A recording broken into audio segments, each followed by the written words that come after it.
Today's video, we're asking the question to fix or not to fix when you're preparing your home for sale, or even if you should. Let's get to it.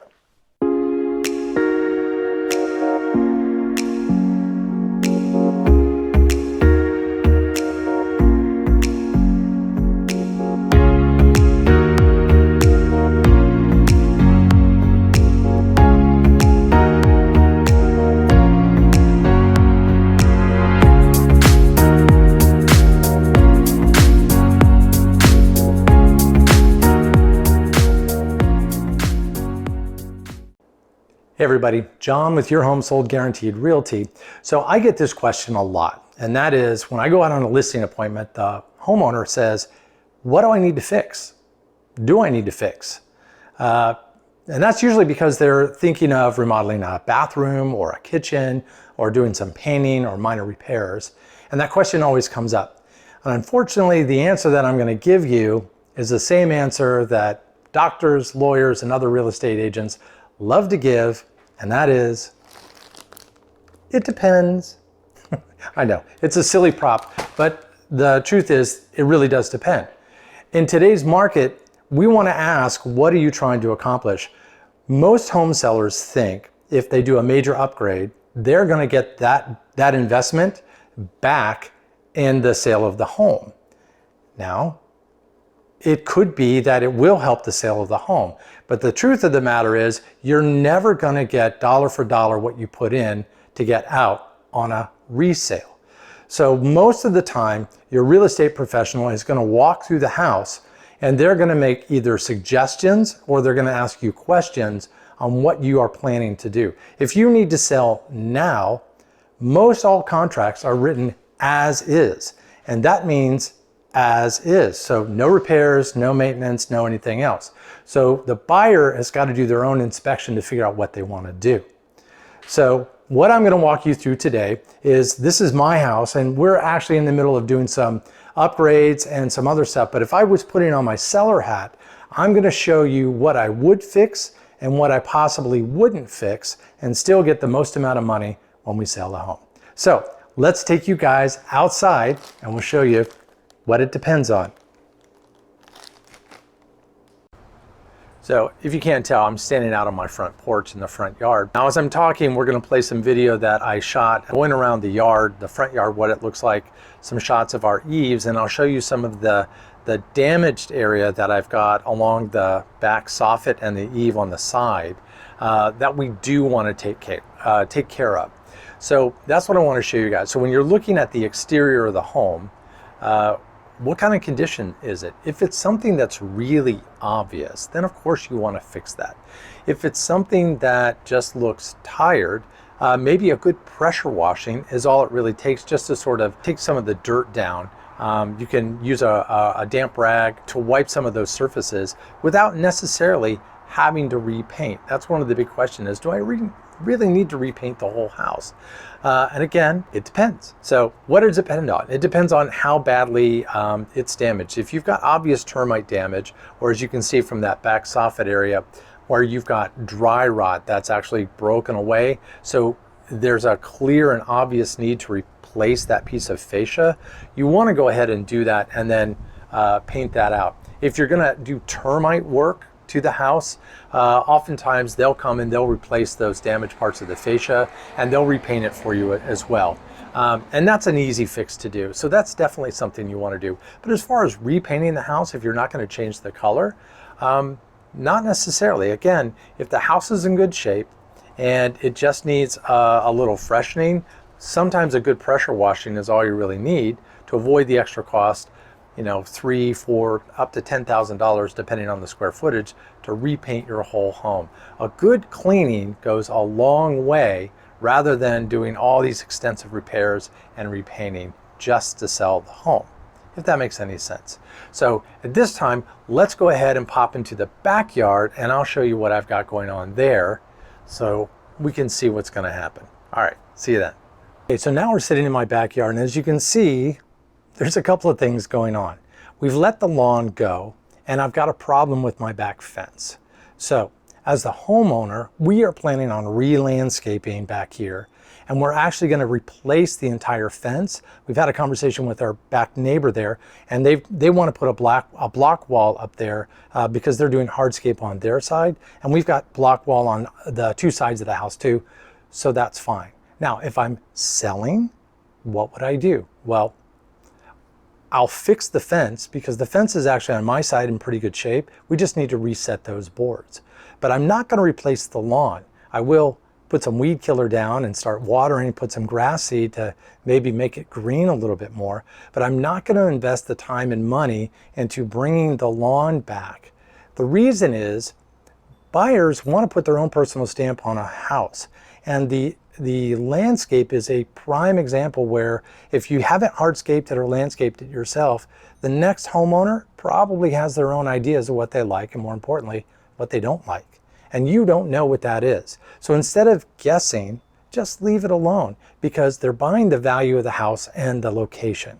So if all those things are good, leave the rest alone, but fix the important stuff on the inside. So I've showed you what we've got going on that needs maintenance and upkeep. But as far as a major repair, we're going to leave the landscaping in the yard alone if we're selling. All right, so as you can see, I'm on the floor. And the question is, what the heck am I doing down here? Well, our dishwasher decided to have a leak again.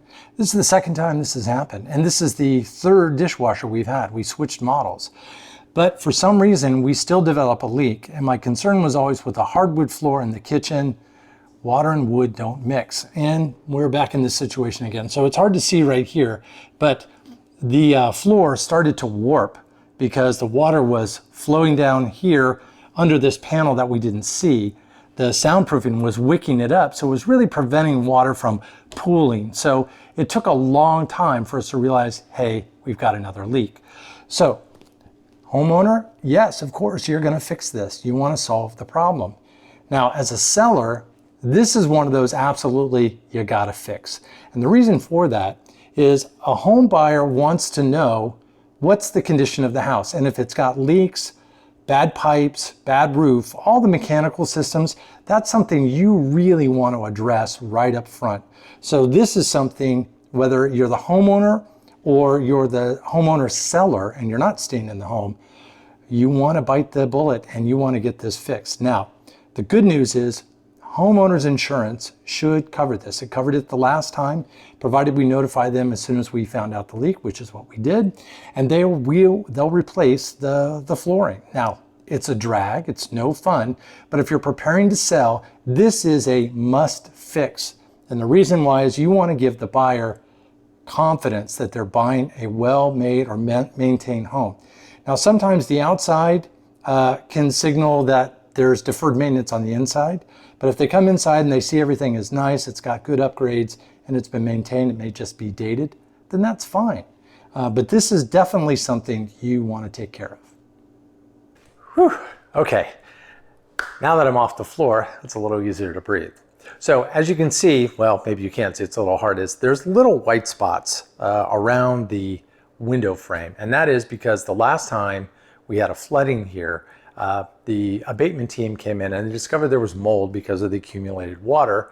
And so to do all the safety stuff, they had to hang plastic sheeting and seal off this part of the kitchen. Well, they put everything up with staples, and when they pulled it down, they pulled out little pieces of paint all around where the staples were. So, and I've just never gotten around to touching up that part of the paint. And of course, my wife has been living with that for a while, and she would like that taken care of. But we're talking about what would I do if I was selling the house? And again, that answer depends. And really what it depends on is what I'm trying to accomplish here. So as the homeowner right now, we know we're going to get new flooring put in. So now would be the perfect time to go ahead and touch up. We're not going to change the wall color. We still enjoy it. So we're going to touch up those spots again and take care of that. But if I'm selling the house, then what? Well, if the rest of the house is in pretty good shape, chances are the new buyer isn't really going to like our paint colors or our paint scheme and is going to want to repaint. So why go through the hassle of touching up all the paint spots when it's just going to get repainted anyway? In a pinch, you can talk with your real estate professional and say, we can always negotiate that after the fact. So if they like the paint color and they want me to go ahead and touch those up, it's not a problem. We can go ahead and take care of that. Because again, it's just touch up. So you might say, well, why not just take care of it now? Again, I don't know what the buyer's going to want. I don't want to guess. And I really don't want to do the work, which is fine. And again, we're talking about a super hot market. You can get away with these little things. Now, some real estate agents are going to say, nope, you want to get everything perfect and in tip-top shape. Nothing wrong with that advice, but I like to go with what the seller is trying to accomplish here. And if you don't want to do it, you don't necessarily have to.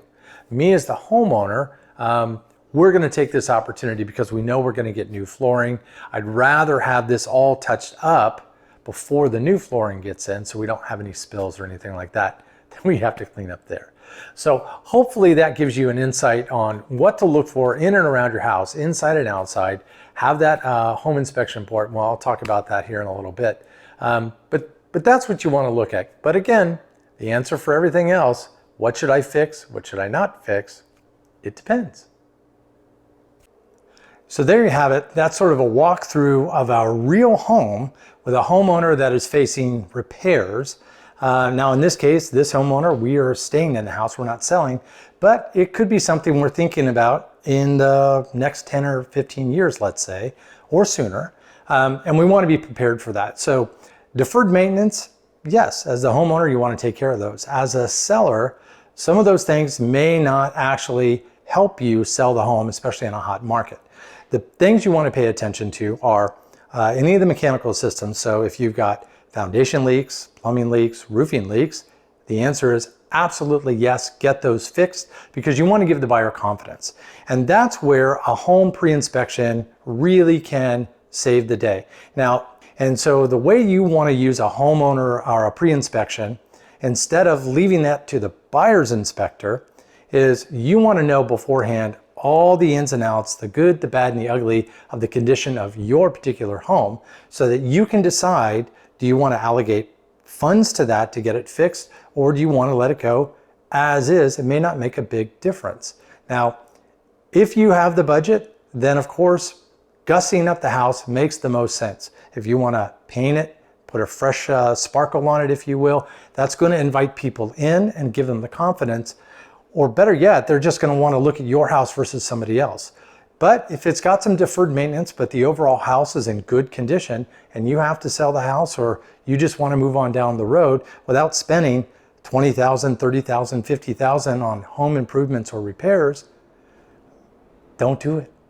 The house will sell within a market range. It may not get top dollar, but it will sell if it's a nice house in a nice area. That's really the most important thing.